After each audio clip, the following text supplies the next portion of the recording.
As the 2024 Grand National at Aintree takes place this afternoon as part of 3 days of world-class racing, including the world's greatest steeplechase.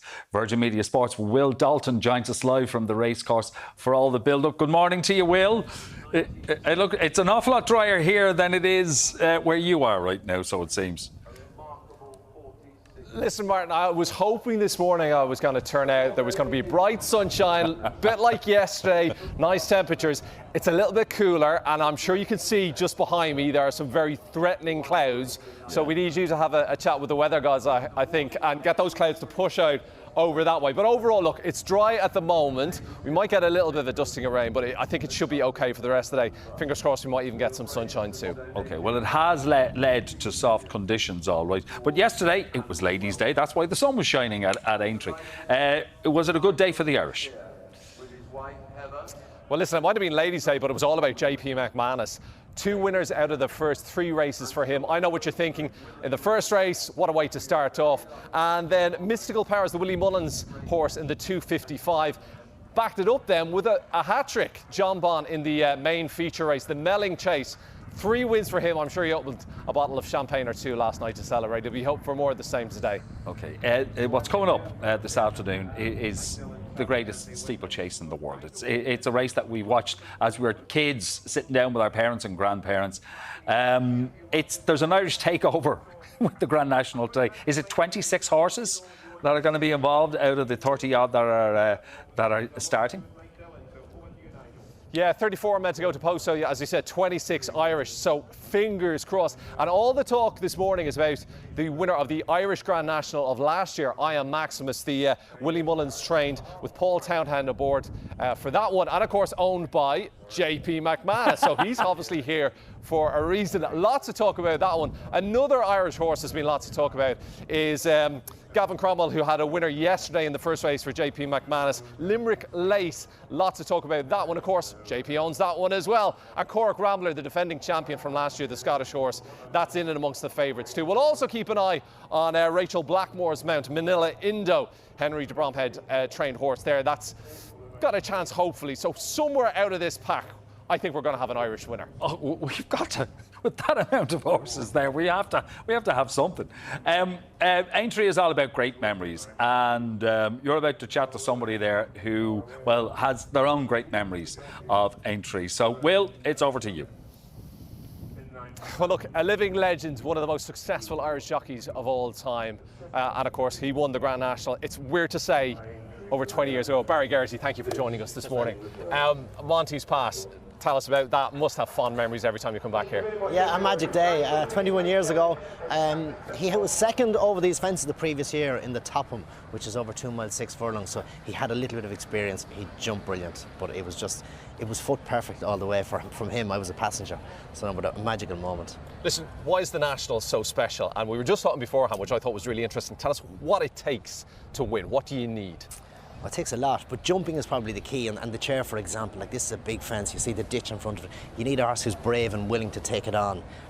You need to measure it. You don't want to pick up too early because it's a big spread to get to the far side. So ideally, a horse who's clever will measure and just clear it. A bit of energy conservation in that as well too. And there's 2 other ditches like this on the course which they jump twice. They only jumped this one once. Canal Turn, as you mentioned yourself, Will, another really tricky fence. A lot of congestion. That's where the numbers have been reduced to improve the safety, improve the welfare issue. So it will be less, you would like to think, less horses as competitive at that point with only 34. So it's a slightly different race, but it is iconic.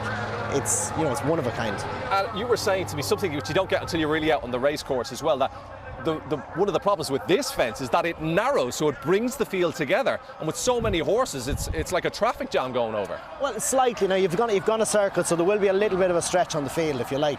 But as you come back here, you start to really feel the crowd, you hear the crowd, the energy.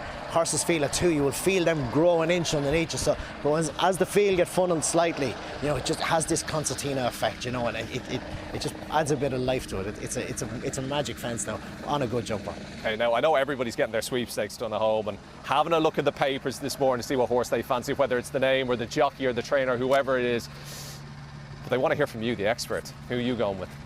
the national, there's always stories in the national. It's never easy to predict, and that's probably that's the beauty of the race. But I like Meeting of the Waters. He was a good winner in Leopardstown at Christmas. He was third at the Cheltenham Festival. I think he's a big chance.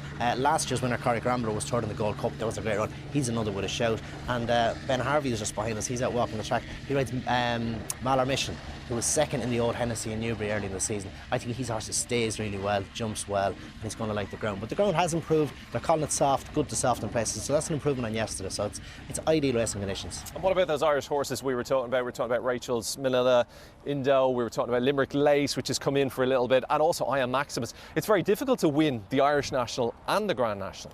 Yeah, Bobby Joe did it in '99, I think it was. He won the Irish Grand and came on here and won this in '99. It is difficult to do. I Am Maximus definitely has a big chance. Whether he will enjoy the number of runners, I'm not so sure. For me, he does well in smaller fields. Limerick Lace won the mare's race at the festival in Cheltenham. Good performance there. She has to have a chance, but that's the beauty of the National. Everything has a chance. So it is, because what was the first winner of the National was, over 150 years ago or 70 years ago? Lottery, it is a bit of a lottery. If the rain does come in the next few hours, if it's heavy enough, is that going to change a jockey's thinking, a horse's temperament? What way does that affect? At this stage, if rain came, it would probably make the ground looser rather than heavier.